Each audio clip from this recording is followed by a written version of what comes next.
De acordo com a Organização Mundial da Saúde, a saúde mental é um estado de bem-estar, em que o indivíduo é capaz de usar as próprias habilidades, recuperar-se do estresse rotineiro, ser produtivo e contribuir com a comunidade. Os transtornos mentais e a dependência química podem afetar esse equilíbrio e precisam ser tratados.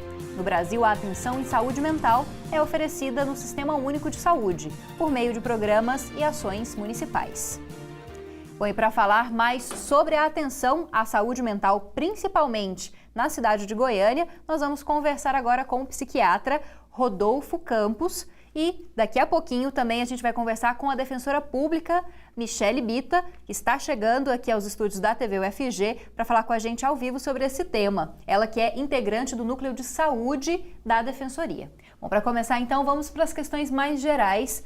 Muito obrigada pela presença, Rodolfo, primeiramente, por ter comparecido ao Conexões. Eu que agradeço o convite.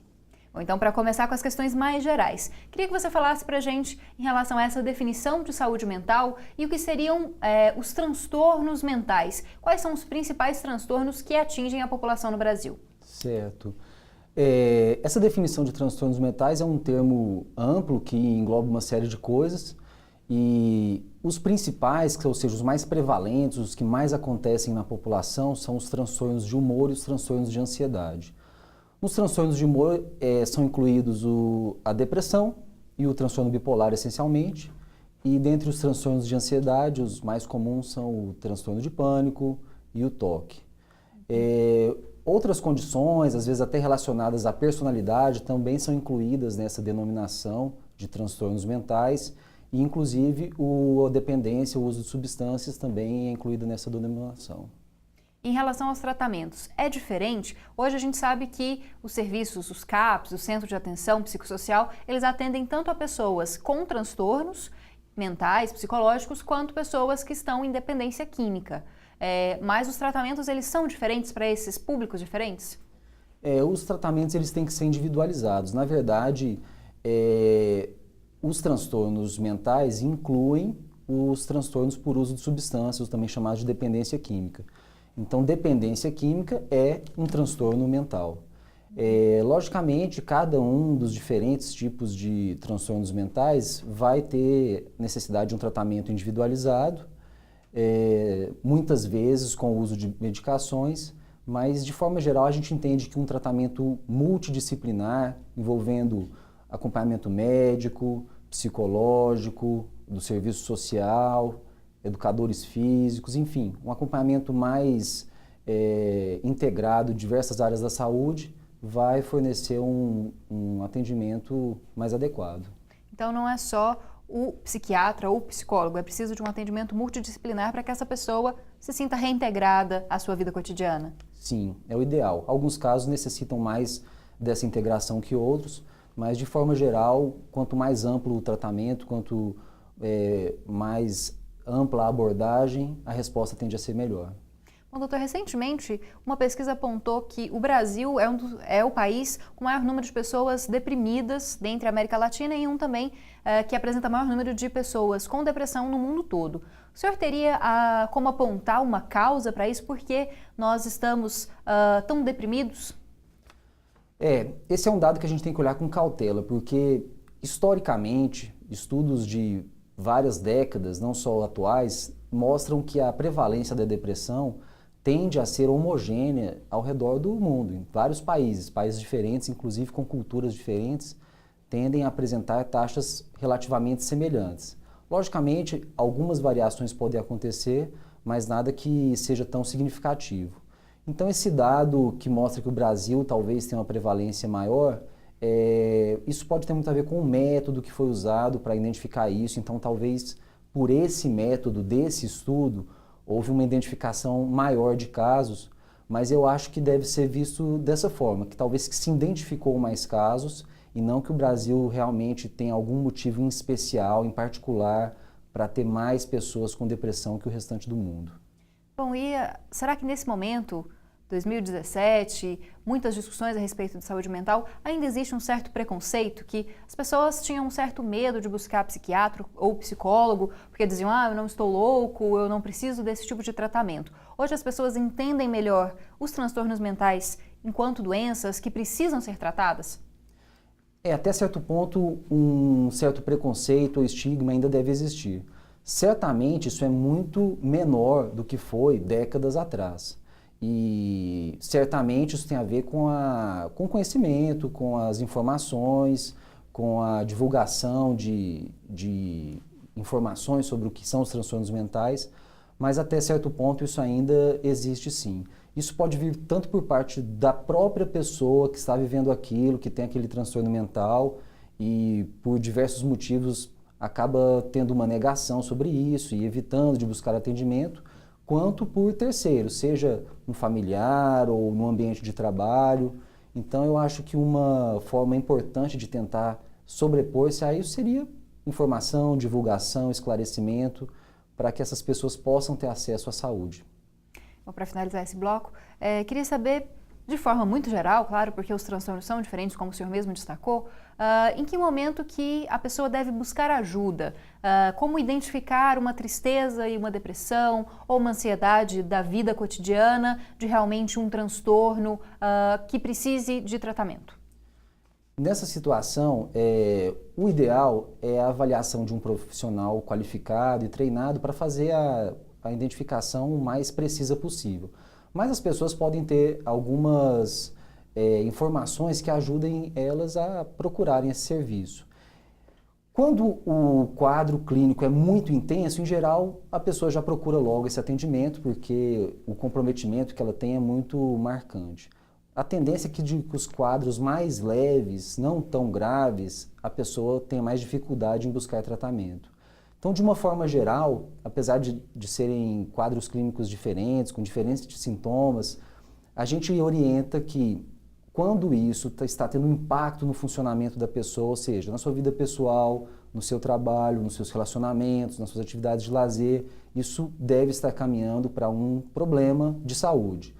Então, talvez esse fosse uma boa forma de medir isso, o quanto os sintomas estão comprometendo as atividades da pessoa. A gente vai para um rápido intervalo, doutor, e daqui a pouco a gente volta com esse debate sobre saúde mental aqui no Conexões.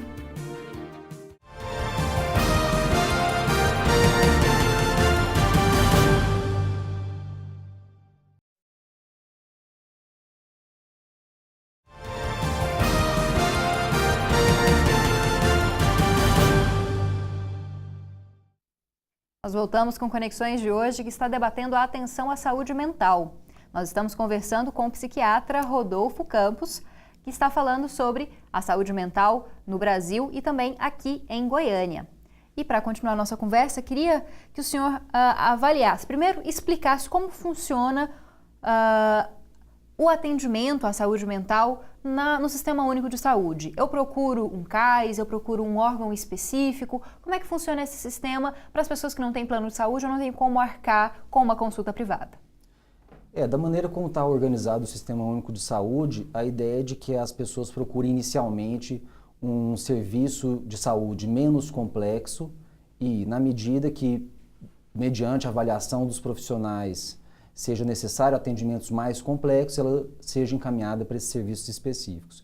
Então, uma porta de entrada seria mesmo o CAIS, um posto de saúde, qualquer unidade básica de saúde, a pessoa vai procurar, enfim, relatar suas queixas, o que está sentindo, e entende-se que o profissional que está atendendo ela tem condições de avaliá-la, em que situação ela deve ser atendida, se deve ser atendida nessa unidade mesmo, ou se vai ser encaminhada para um outro serviço que tem um atendimento com especialista. Em Goiânia nós não temos muitos serviços especializados em psiquiatria pelo SUS. Essencialmente temos o Ambulatório Municipal de Psiquiatria e o Hospital das Clínicas da UFG. Eu não tenho certeza, não vou poder te dizer. Acho que talvez alguma unidade básica de saúde também tenha psiquiatras, mas se a gente for pensar proporcionalmente em volume, é algo bem menos comum, tem capacidade de atender menos pessoas.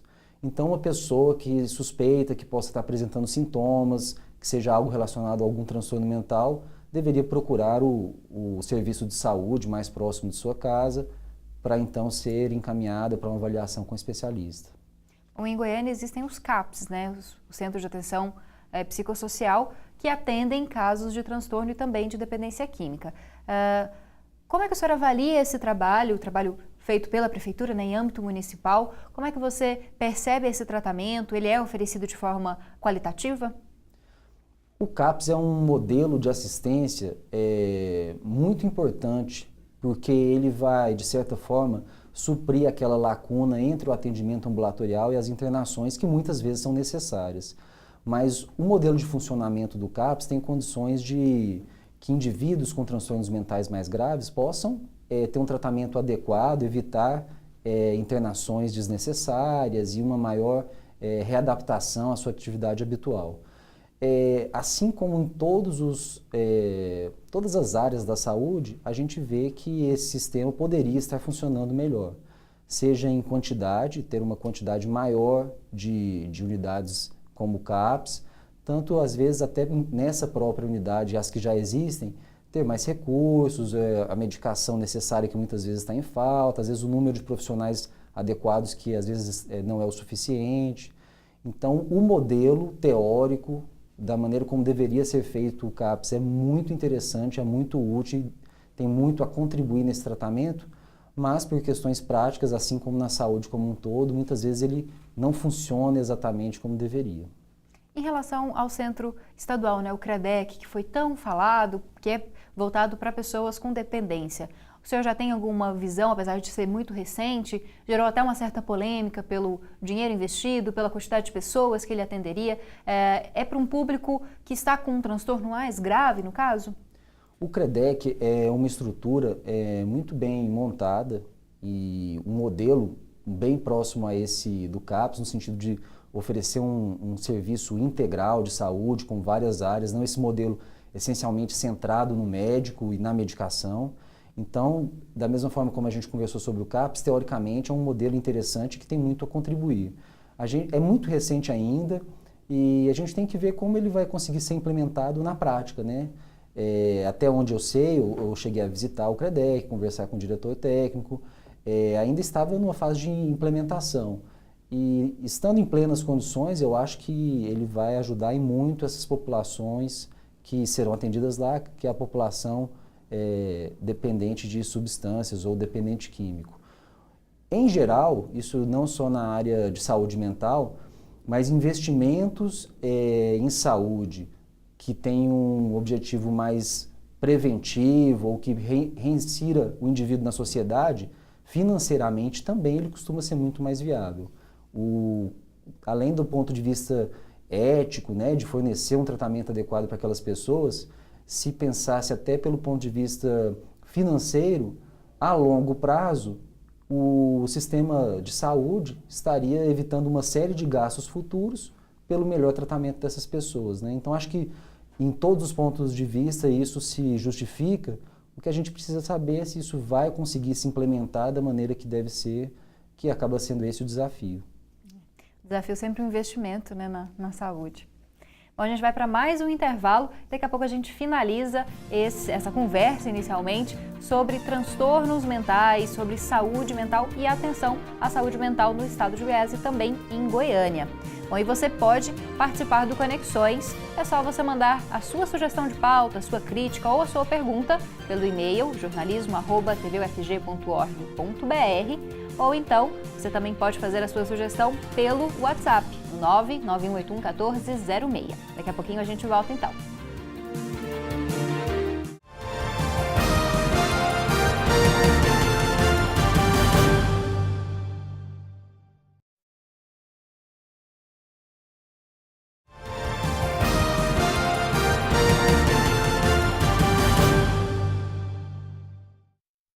Esse é o último bloco do programa de hoje que está debatendo a atenção à saúde mental, principalmente em Goiás e em Goiânia. E nós estamos contando com a presença do psiquiatra Rodolfo Campos e agora nós também contamos com a presença da defensora pública Michele Bita, que é integrante do Núcleo de Saúde da Defensoria. Olá, Michele, muito obrigada pela presença, que bom que deu tempo de você chegar. Boa noite.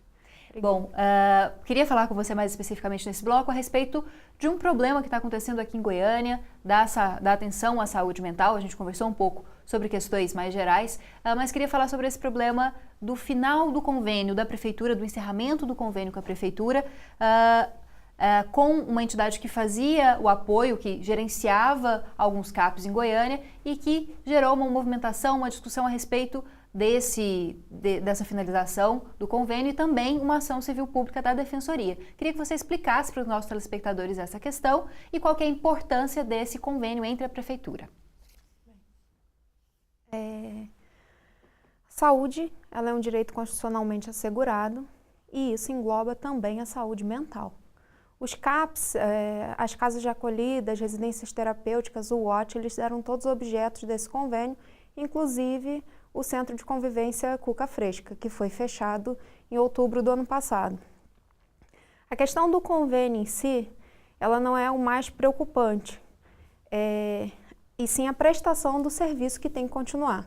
O convênio ele foi rompido por uma série de alegações, como ausência de repasses e algumas supostas fraudes que ocorreram, e até agora não foi retomado, apesar de ter uma decisão judicial, uma liminar, determinando a retomada do convênio e a prestação de serviço.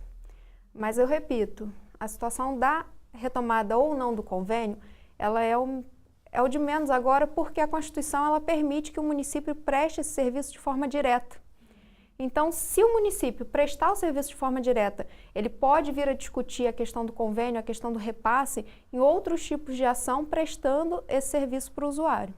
O problema maior, então, é que, com o final do convênio, com a Sociedade São Vicente de Paulo, que eu não havia falado antes, finalizado, como você disse, no ano passado, o problema não é a existência ou não do convênio, mas sim que, com o final desse convênio, muitos serviços foram parados e unidades foram fechadas, né? Sim.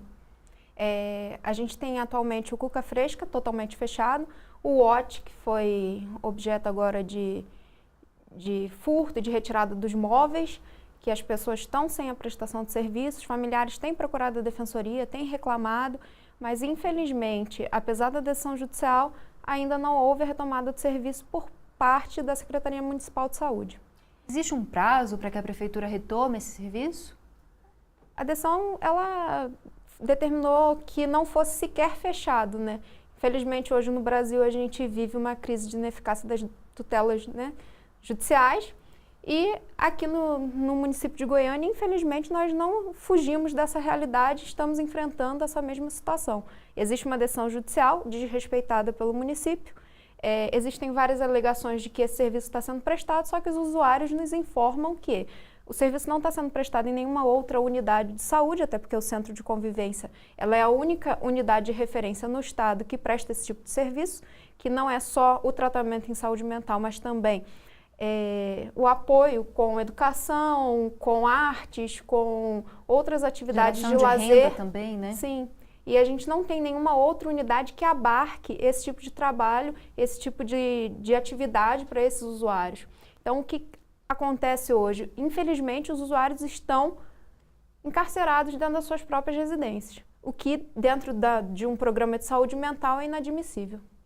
Bom, e a gente procurou a Prefeitura para falar sobre essa questão, procuramos até mesmo para que eles participassem com a gente desse debate, mas infelizmente não foi possível a presença de nenhum representante aqui. Então foi encaminhada uma nota-resposta da Secretaria Municipal de Saúde sobre a questão do encerramento de convênios. Segundo a Secretaria, alguns serviços disponibilizados na rede de atenção psicossocial até agosto do ano passado eram geridas em parceria com a Sociedade São Vicente de Paulo. O convênio teria sido rompido em função de irregularidades que foram averiguadas por uma comissão de sindicância. Em função dessa transição de serviço da entidade para a Prefeitura, algumas adequações foram feitas e geraram suspensão dos serviços em unidades de acolhimento transitório infantil, que é o AT, como a doutora falou, e também o Centro de Convivência Cuca Fresca. O órgão ressalta que não houve redução de atendimentos. Não é bem isso que vocês têm visto na Defensoria, né, doutora? Não, inclusive a gente tem visto o alargamento da redução dos serviços prestados. Um exemplo que não está abarcado por esse convênio com a Sociedade São Vicente de Paulo é a Casa de Eurípides, que abarca em torno de 78% dos casos de saúde mental aqui no estado e que também estava quase sendo fechada por ausência de repasse de verbas. Por uma intermediação nossa da Defensoria, houve o repasse das verbas e a casa hoje voltou a funcionar com certa regularidade. Mas as outras, infelizmente, a gente ainda não conseguiu, até pela discussão relativa ao convênio. A Secretaria Municipal tem se prendido muito nisso e, com base nessa alegação, eles sequer prestam serviço. Eu queria falar um pouquinho com você, Rodolfo. Como é que a inexistência desse tipo de serviço, principalmente, como a doutora falou, em relação ao Cuca Fresca, que além do tratamento oferece outras atividades para essas pessoas, pode afetar a vida dessas famílias e essas pessoas que estão em tratamento? As consequências, na verdade, são imprevisíveis, né? Esses são geralmente tratamentos, como a gente conversou, que são multidisciplinares e longos, né? Geralmente crônicos, alguns para a vida toda. Então, todo tipo de interrupção na assistência tende a levar a uma piora do quadro, que pode acontecer em diferentes níveis, chegando até a necessidade, por exemplo, de internação, enfim. Do ponto de vista pessoal, isso é péssimo para o paciente, porque ele vê aquela programação que ele tinha de estabilidade, de melhora, tendo uma regressão e uma incerteza de como vai ser a sua evolução a partir de agora. E também do ponto de vista de saúde pública, como a gente conversou, é algo que acaba acarretando outros problemas nos serviços que vão ficando superlotados, sem vagas, os serviços que ficam funcionando, né? Doutora, para finalizar, esses familiares e esses pacientes, quando procuram a Defensoria, demonstram mesmo que esses serviços são necessários para que essas pessoas consigam inserção na sociedade, consigam uma qualidade de vida, né? Inclusive para o familiar, que muitas vezes fica limitado, tem que ficar em casa cuidando da pessoa que tem problemas de saúde e não tem condições de pagar uma outra pessoa para cuidar.